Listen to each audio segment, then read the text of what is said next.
Non. Donc il dit que le prophète a dit que l'un d'entre vous ne jeûne pas le jour du Jumu'ah, sauf s'il jeûne un jour avant ou un jour après, rapporté par Al-Bukhari et Muslim. Ce hadith fait partie des hadiths, n'est-ce pas, sur lesquels certains savants se sont basés pour dire qu'on peut jeûner le samedi. Étant donné qu'ici, là, on dit de ne pas jeûner quoi? Le vendredi, sauf si on jeûne un jour avant ou un jour après. Mais un jour après, là, c'est quand? Samedi.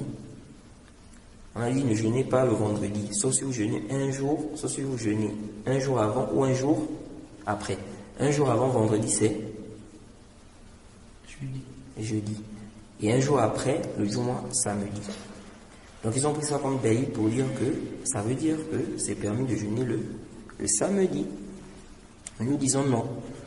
Étant donné que le prophète dit clairement la tasumu yawm as-sabti, le prophète dit clairement la tasumu yawm as-sabti illa fi ma fturida alaykum.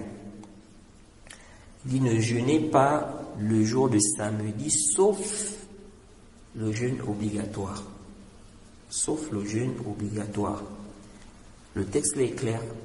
Donc on ne doit pas dire non, ce qui est interdit, c'est de jeûner le samedi seul. Ce qui est interdit, c'est quoi? Jeûner le samedi seul, non? Parce que ici, là, il dit bien la tasumu yawm as-sabti. Illa. Bon, quand il dit illa fi ma fturida alaykum, comment on vient dire non? L'interdiction ici, c'est de jeûner samedi seul. Ça ne peut pas passer avec la restriction qui est dans le texte. Il dit sauf le jeûne obligatoire. Sauf ce qui est obligatoire. Ça veut dire que tout ce qui est surrogatoire là, on ne jeûne pas ça quoi? Le samedi. Tous les jeûnes surrogatoires. Parce qu'il y a des frères parfois qui me posent des questions. Tel jeûne, pourtant c'est un jeûne surrogatoire. Tel jeûne. Tout jeûne qui est surrogatoire, qui n'est pas obligatoire, il n'est pas permis de jeûner ça le samedi. Maintenant, par rapport à ce hadith, ici quand le prophète dit de jeûner un jour avant, un jour après, le zahir, c'est quoi? C'est qu'on peut jeûner le samedi.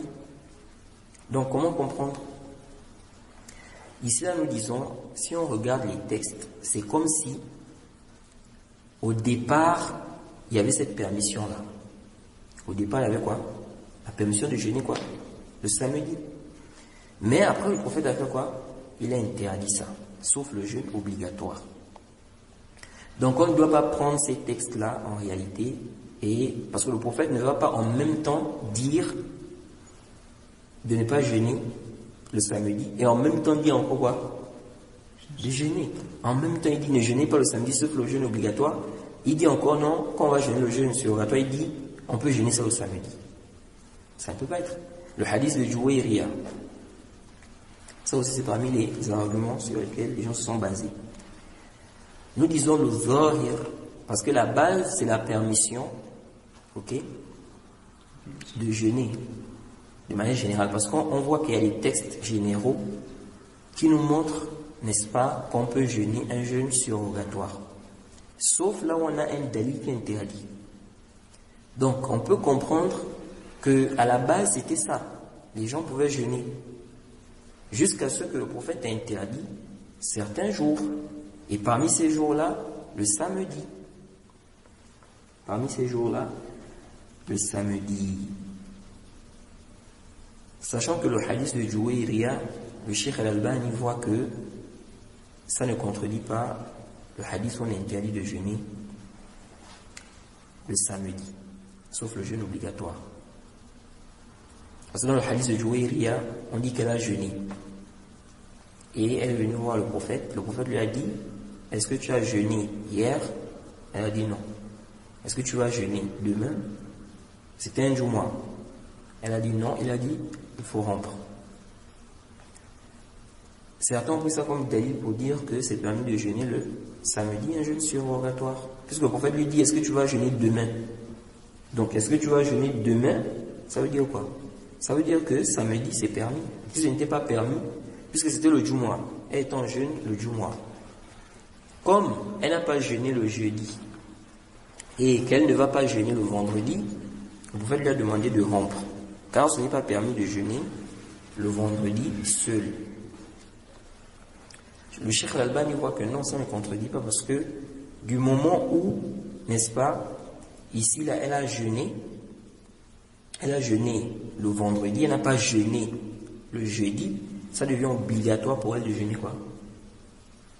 Le samedi. Jaïd. C'est-à-dire que comme elle ne peut pas jeûner le vendredi seul, et qu'elle n'a pas jeûné le jeudi, à ce moment-là, elle est obligée de jeûner le samedi pour ne pas tomber dans l'interdiction. Donc le jeûne de samedi là devient obligatoire pour elle. Parce qu'elle ne connaissait pas. Le zohir, c'est qu'elle ne connaissait pas l'interdiction. Contrairement à quelqu'un qui connaît, il sait que c'est interdit de jeûner le samedi, si ce n'est pas un jeûne obligatoire, et puis il jeûne cela. Mais est-ce qu'ici on peut dire que c'était obligatoire pour elle de jeûner le samedi? Donc ça devient un jeûne obligatoire. Lorsque le prophète lui dit, est-ce que tu vas jeûner demain? Elle dit non. Il lui dit, il faut rompre. Parce que quand il dit ça, c'est comme s'il lui donne le choix. C'est comme s'il lui donne le choix. Est-ce que tu vas jeûner demain, donc samedi? Elle dit non. Il dit donc, il faut rompre. Si c'était wajib, en principe, il devait lui dire quoi? Demain, il faut quoi? Jeûner. Il devait lui dire, est-ce que tu as jeûné jeudi? Non. Il faut jeûner demain. Ça devient obligatoire pour toi de jeûner quoi? Demain.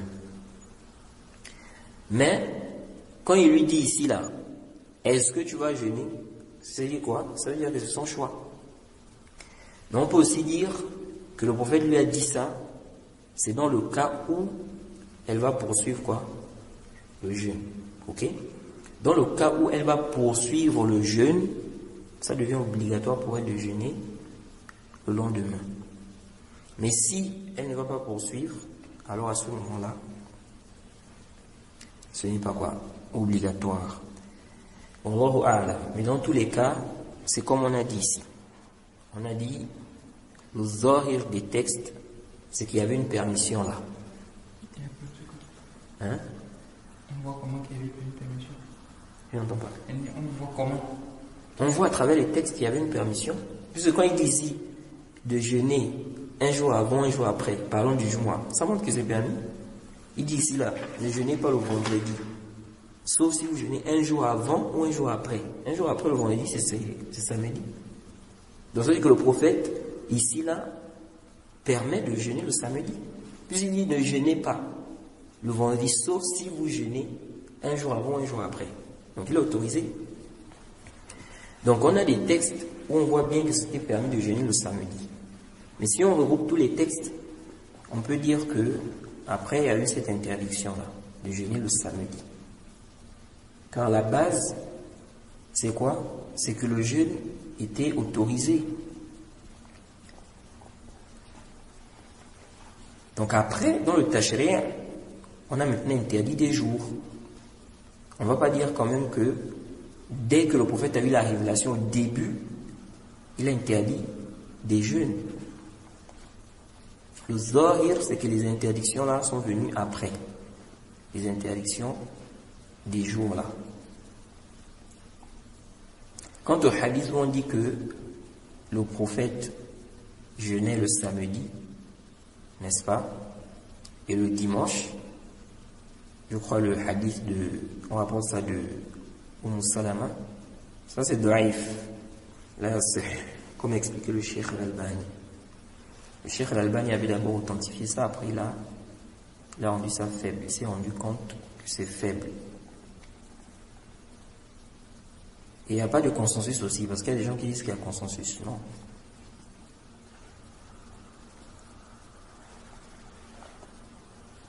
Et surtout que le texte est clair. La tasumu yawma as-sabti illa fi ma furida alaykum. C'est clair. Ne jeûnez pas le samedi, sauf, n'est-ce pas, ce qui est obligatoire sur vous, sauf le jeûne obligatoire.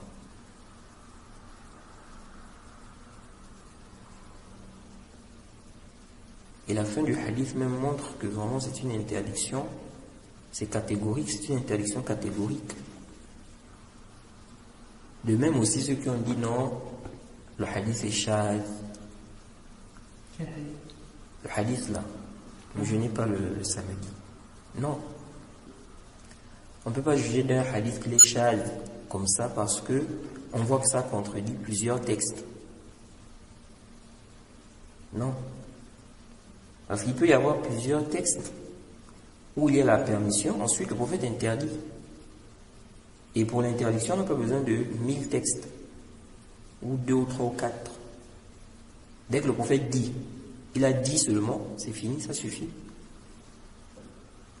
Ce n'est pas une condition qu'on trouve plusieurs paroles du prophète où il interdit ça.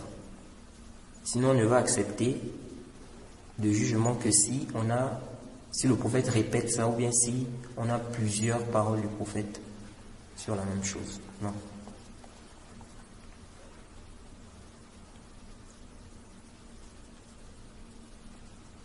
Même si c'est vrai qu'il y a certains gens de science qui voient ça, qu'on peut classer un hadith de shadh, même si les rouat, il n'y a pas d'ishkal au niveau des rouat, juste parce qu'on voit que ça s'oppose à plusieurs textes.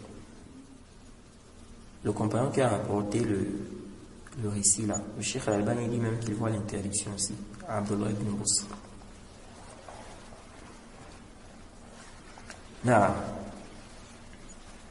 Donc le Cheikh ici, il n'a pas cité ça. Il a parlé, n'est-ce pas, de l'interdiction de jeûner la fête, le jour de la fête. Il a parlé du cas des jours de Tashriq, le Jumu'ah, mais il n'a pas parlé du jeûne de samedi. Mais en Sahih, c'est interdit aussi.